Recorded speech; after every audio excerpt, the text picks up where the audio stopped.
Expanding World in association with the Explorers Club are proud sponsors of this episode of Life's Tough, Explorers Are Tougher, and the Global Exploration Summit, a pioneering endeavor bringing together the world's leading explorers, sharing cutting-edge technology and innovations to propel us toward the next frontier in the future of exploration and to make a difference in the future of humanity. Visit glexsummit.com to learn more about the Global Exploration Summit and the impactful men and women who are the heart and soul of scientific innovation and exploration.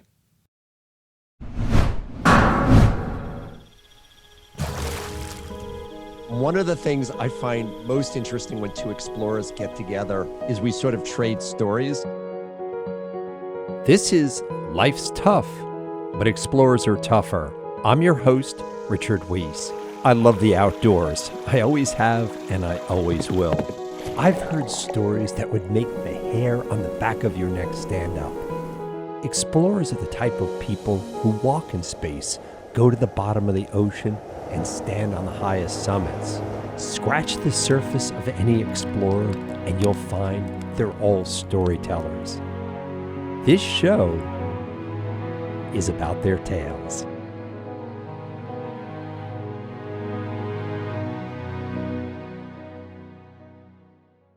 Greetings to you wherever you are in the world, and welcome to Life's Tough, Explorers Are Tougher. I'm your host, Richard Wiese.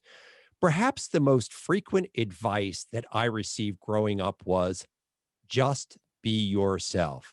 Well, imagine taking that advice, and it could be dangerous or even harmful. Joining us today is Silvia Vasquez Lavado. She is the first openly gay woman to climb the highest peaks on all 7 continents.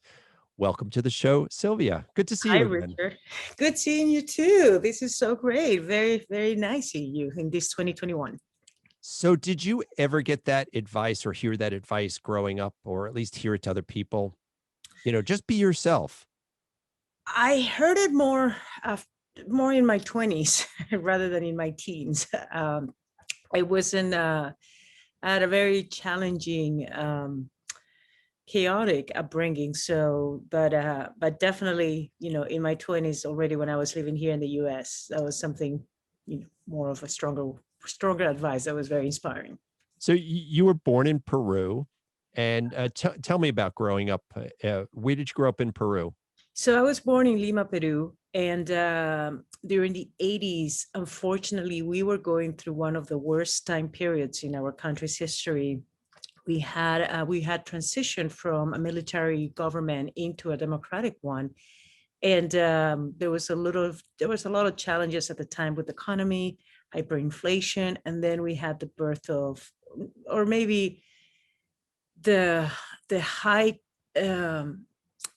time of the terrorist movement. We had the Shining Path at first that really started in a small city, kind of more started more as a communist political movement, but then it became a terrorist movement. And then we also had a second one that was just as dangerous, called the Tupac Amaru movement. And so that unfortunately made it really challenging to have a safe society. There was constant threats, or constant bombings, and it just took away, the safety that you feel growing up in any normal regular city. So, I mean, to draw a comparison, would it be like growing up in a war zone someplace, or was it that you just had the fear that something bad could happen to you at any point? It was, I mean, it seemed amazing, but I was always impressed how life kept going. And I've been on war-torn territories as well, visited them, but what really blew me away with a combination of poverty, of a lot of uncertainty. I mean, you would be home, next thing, the government, the minister of economy will speak, and, the money will be devaluated, and, people will go nuts, and there will be lines to buy multiple things. And so, and then with the terrorist aspect, we will have constantly raids to make sure that you were not a terrorist. So you will be, I will be taking the bus from high school, like a public bus, and then we could get busted, and it was just, I mean, there was a lot of unsafety, that didn't make it nice to grow up. I mean, it just had you on edge. And I think on the positive side, just makes you develop your street smarts. And but definitely it wasn't a place of a lot of encouragement. I mean, and plus at the time the society was still quite patriarchal, very one-sided. I mean, women were not seen on their full potential. So so it was very unique upbringings that I, in a way, I think have influenced how I look at the world now. And lucky that, I have these incredible opportunities. But To you started a non-for-profit called Courageous Girls, and Yes. that helps survivors of sexual abuse. Mhm. So I'm assuming that in your past at that point, that you had been a victim. Yes, I actually, I mean, and to add to the top of it of my upbringing, unfortunately, just like, one in three women around the world had to experience a very unfortunate period of sexual violence. And that added to all the uncertainty and insecurity, made it incredibly challenging. It just made me quite fearful. And it took away my innocence, it took away the joy, and it made life quite harsh, to the degree that, growing up, especially in my teens year, was incredibly self-destructive for me.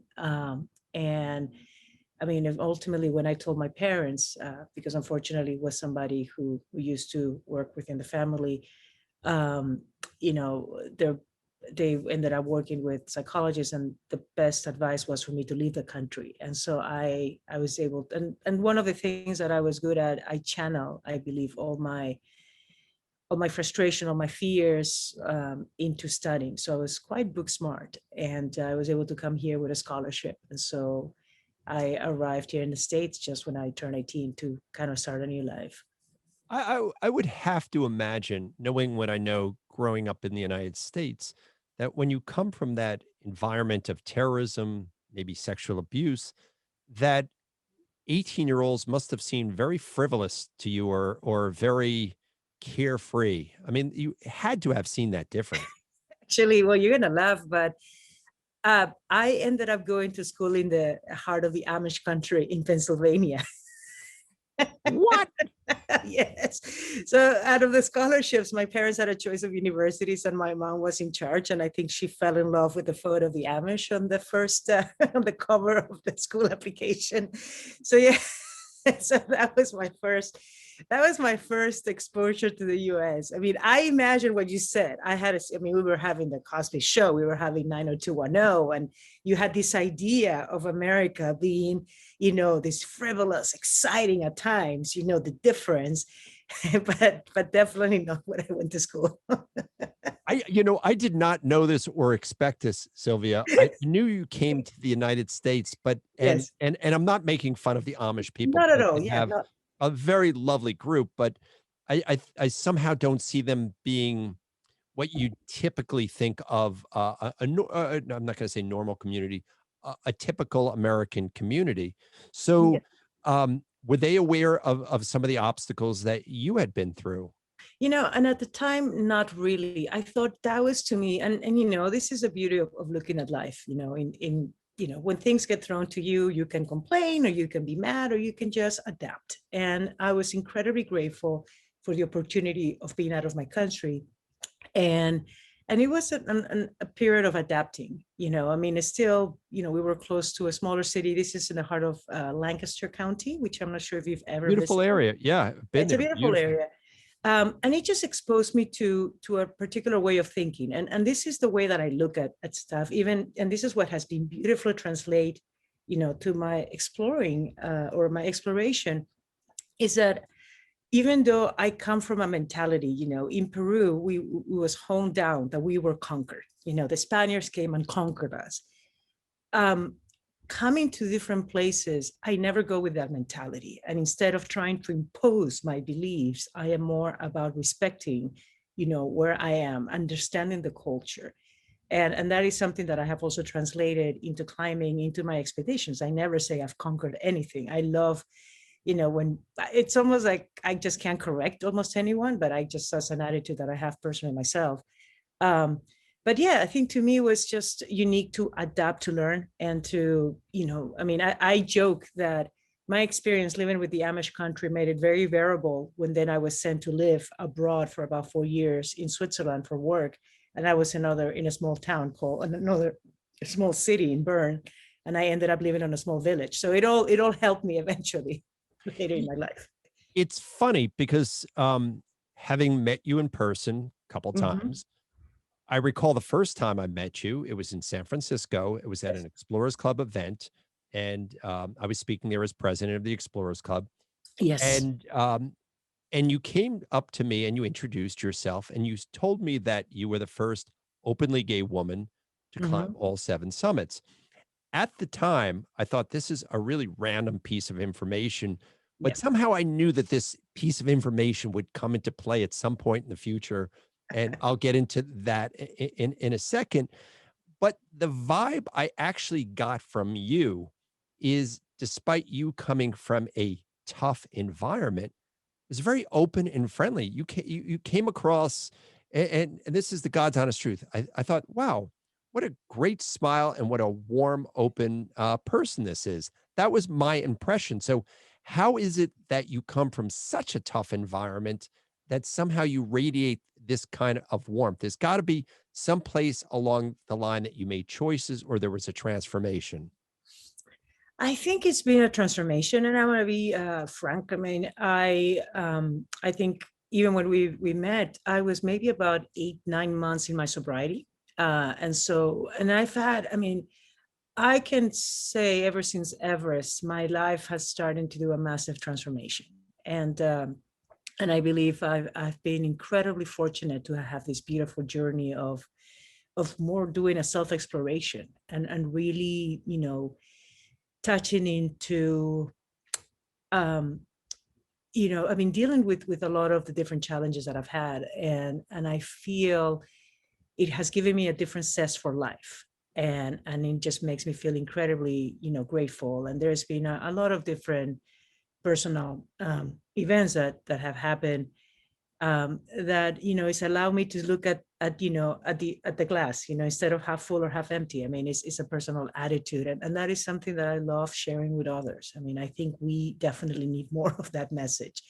But it's so funny that you said about the smile, because I just came across a photo of me in my teens, and I think for my family will know, I hated smiling. I mean, I was so self-conscious. You have a great smile. And well, and it's one of the reasons that most of my photos, I'm always smiling, and I'm like, oh, that's right. And this photo just reminded me because it was such a tormenting time that it was so painful to smile. So it's one of those things that, and now especially, just being on where I am personally, I mean, what else could I do?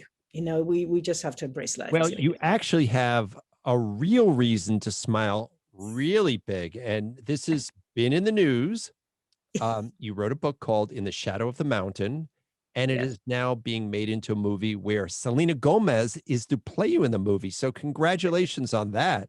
Thank you. Thank you. I have a big smile as well as you're saying it. That is Yes. cool. I mean, how many people who aren't close to death, like in Hidden Figures, those poor women were 100 years old before they had a movie made out of them.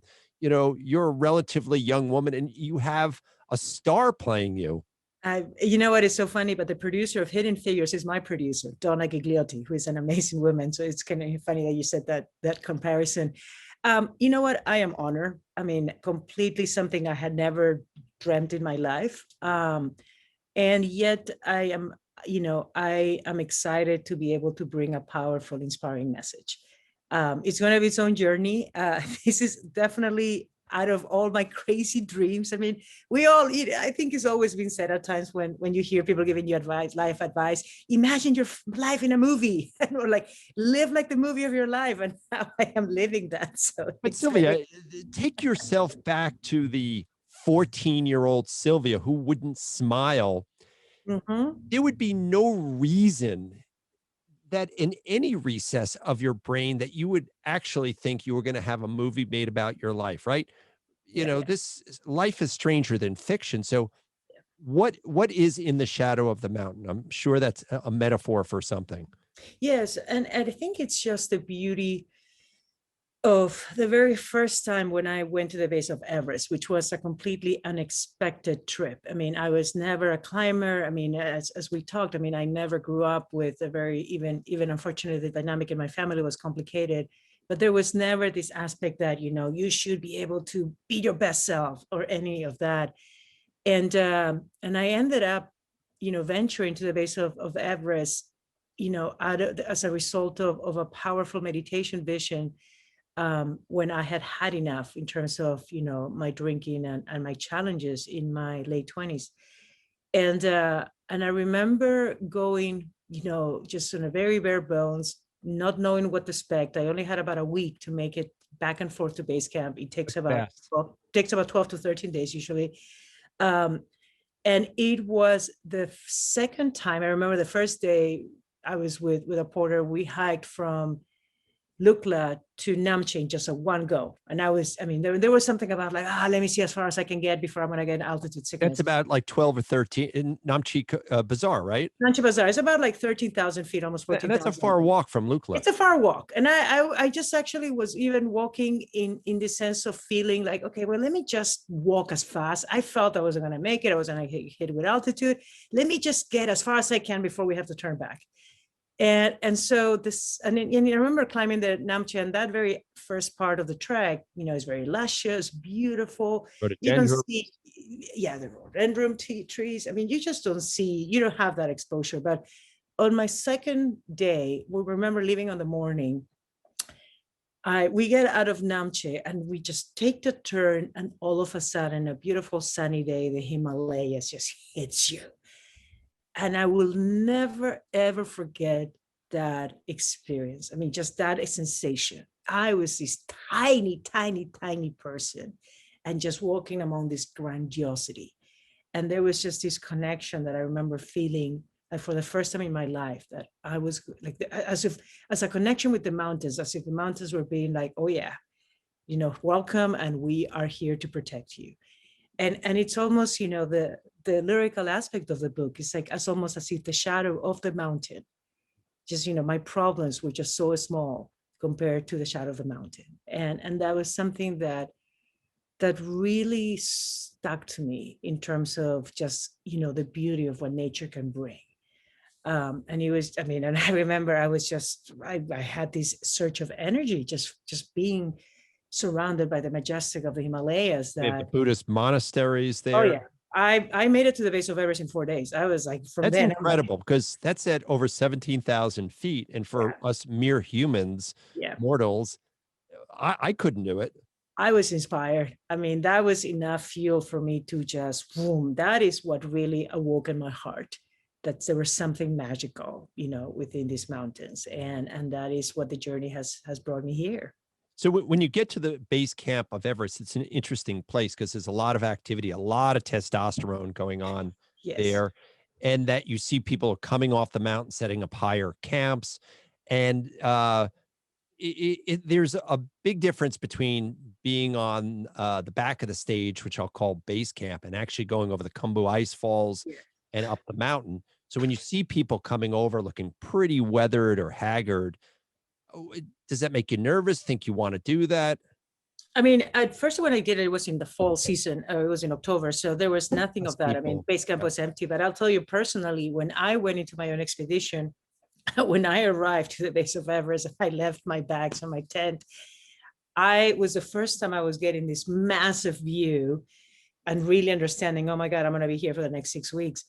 And I remember looking at the Khumbu and trying to see in the back a little bit of Everest, and I freaked out. I almost fainted. I felt like there is no way I can do this. It's so massive. I mean, you look at, I've been there. It's massive. So it's then magical. In 2006, you climb Kilimanjaro, and it seems like that is the gateway mountain for most seven summiters. They get a taste of altitude on Kilimanjaro, and then they think, well, I could do one or Elbrus. I could do. Elbrus, So of those seven summits, and I'll take Everest out of it for a second, which one did you enjoy the most? Which one did you think you liked the least?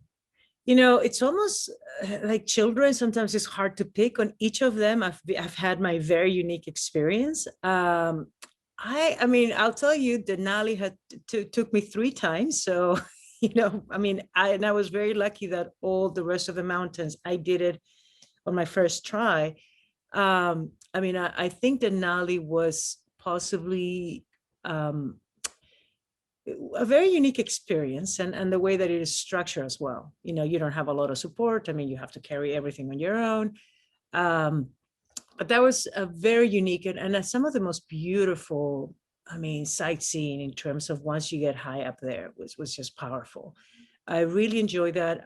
Carson's Pyramid in the island of Papua in Indonesia was just magical. I got lost on my way out. We were walking back within the jungle, and I was with one of the assistant guides, and somehow we kind of were the last ones. And next thing, we take the wrong turn, and we are lost in the heart of the jungle. And that was really, it wasn't cool at the time. It was pretty scary, uh, but ultimately we managed to get found, and I can say now that was pretty cool. So during all these climbs, again, you have made no bones about it. You're an openly gay woman. Yes. Were you openly gay on those climbs, or because each one of those places has cultural challenges, Mhm. and also mountaineering, let's face it, it's a pretty high testosterone Yes.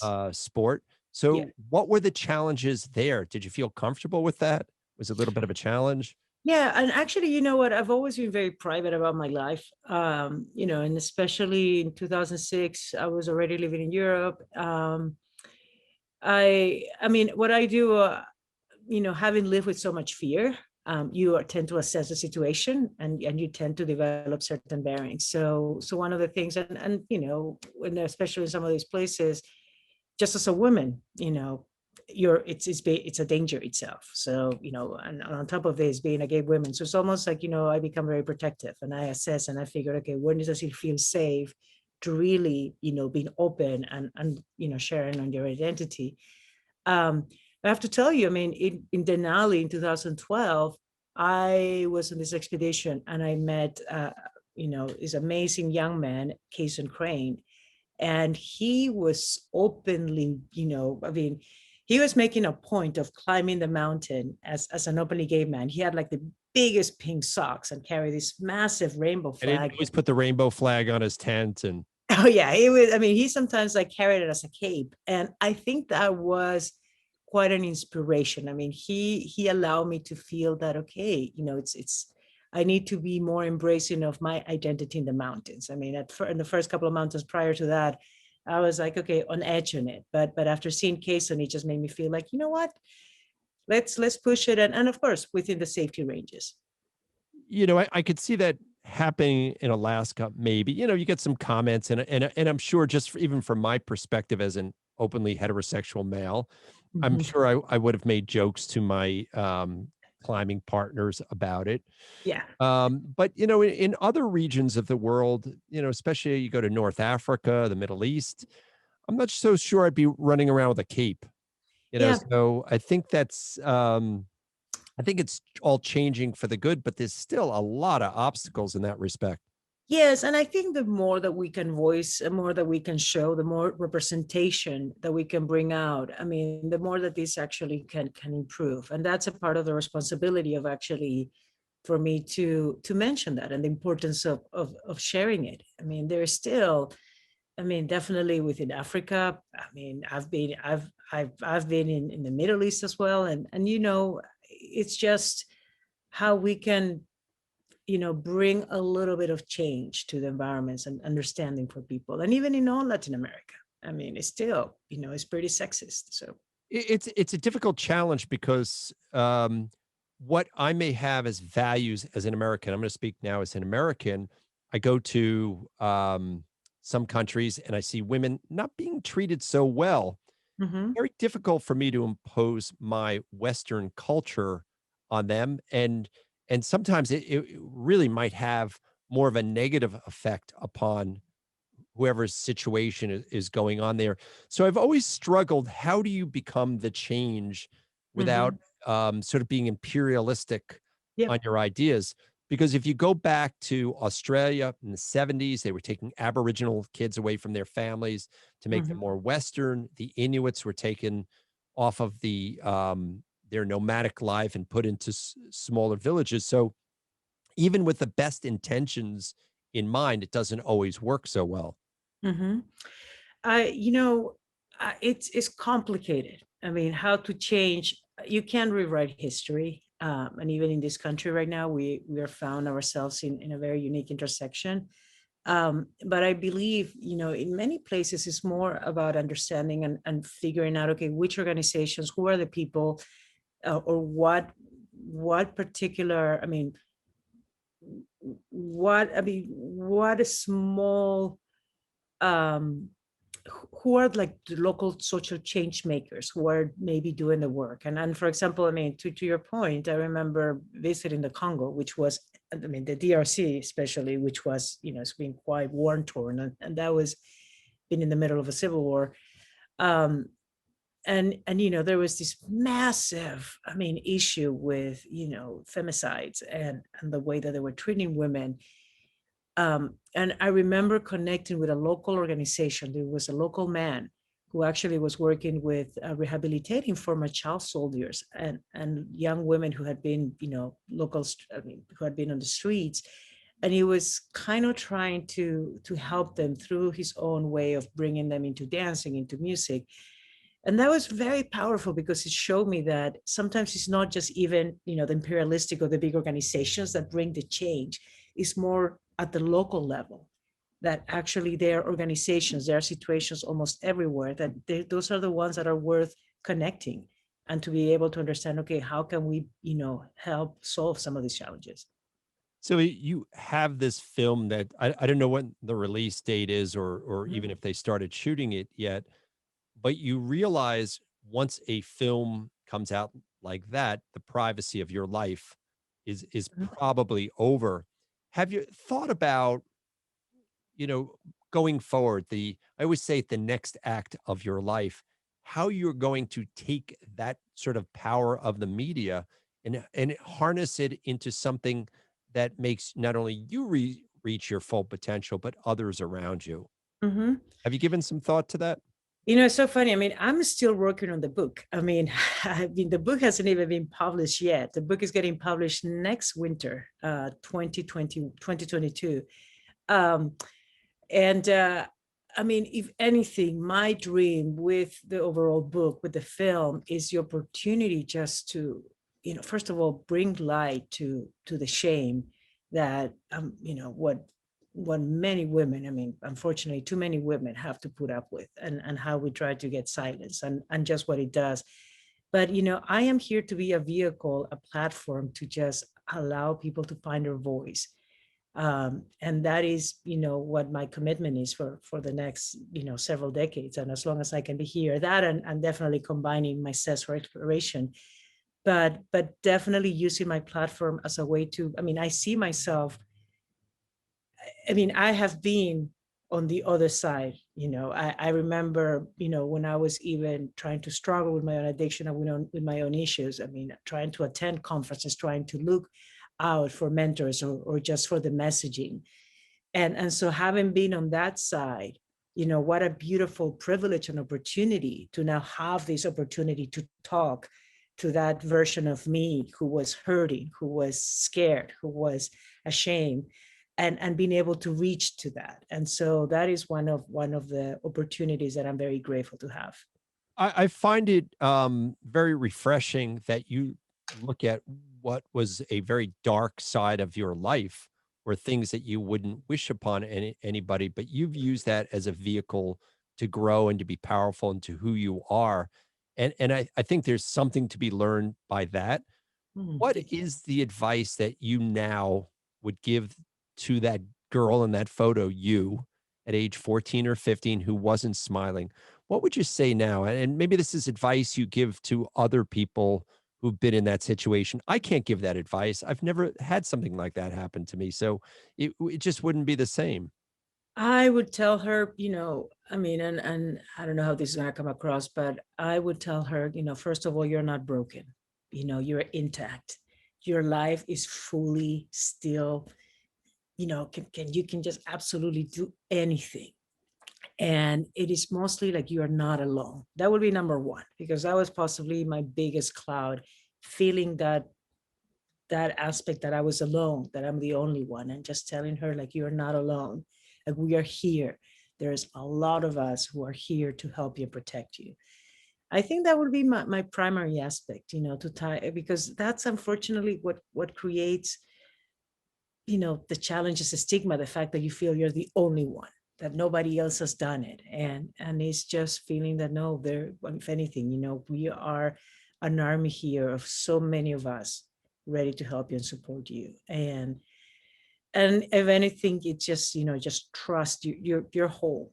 And kind of that would be one of the messages that I think I would tell her. I know your nonprofit is called Courageous Girls, but I sort of see you as a courageous girl yourself. And I've said this to you before, but I'm so happy that you did introduce yourself to me 2 years ago. I don't know if that was a courageous act or not, but I feel that my life is richer for having met you. Oh, Richard, you're so kind. And I'm trying to remember, that was 2009, that was 2019 when you were here. And I had just attended my first gala at the Explorers Club in New York. And it was possibly one of those experiences. I think it was the other way around. I think we met first, and I met you with, I think it was the 50th anniversary of the Apollo astronauts. And you were Yes. there in New York. And I remember Yeah. seeing you again and, speaking briefly, but that was a pretty awe-inspiring night. But you know what? You are one of those people that is part of that wonderful tapestry. So Well, you're too kind. I was really, that was something that made me feel, first of all, that I had found my tribe. I used to joke that, we're all missing the same screw in the head. And it was just so refreshing and quite inspiring. And I have been, it's been such an honor being part of this organization. And I'm so looking forward, to continue contributing more. I mean, I'm still one of the early, I mean, hasn't been too many years that I've been a member, but we have such a beautiful legacy to keep giving. And this, I mean, exploration, being in nature was what really helped me overcome so much adversity, that, I mean, why not being able to bring this message worldwide? So I'm happy to say that we're both members of the Screw in the Head Loose tribe. But Sylvia, thank you so much for being on Life's Tough, Explorers Are Tougher. I really enjoy speaking with you. Richard, thank you so much for your time and for the invitation. Thank Okay. you. Thank you very much.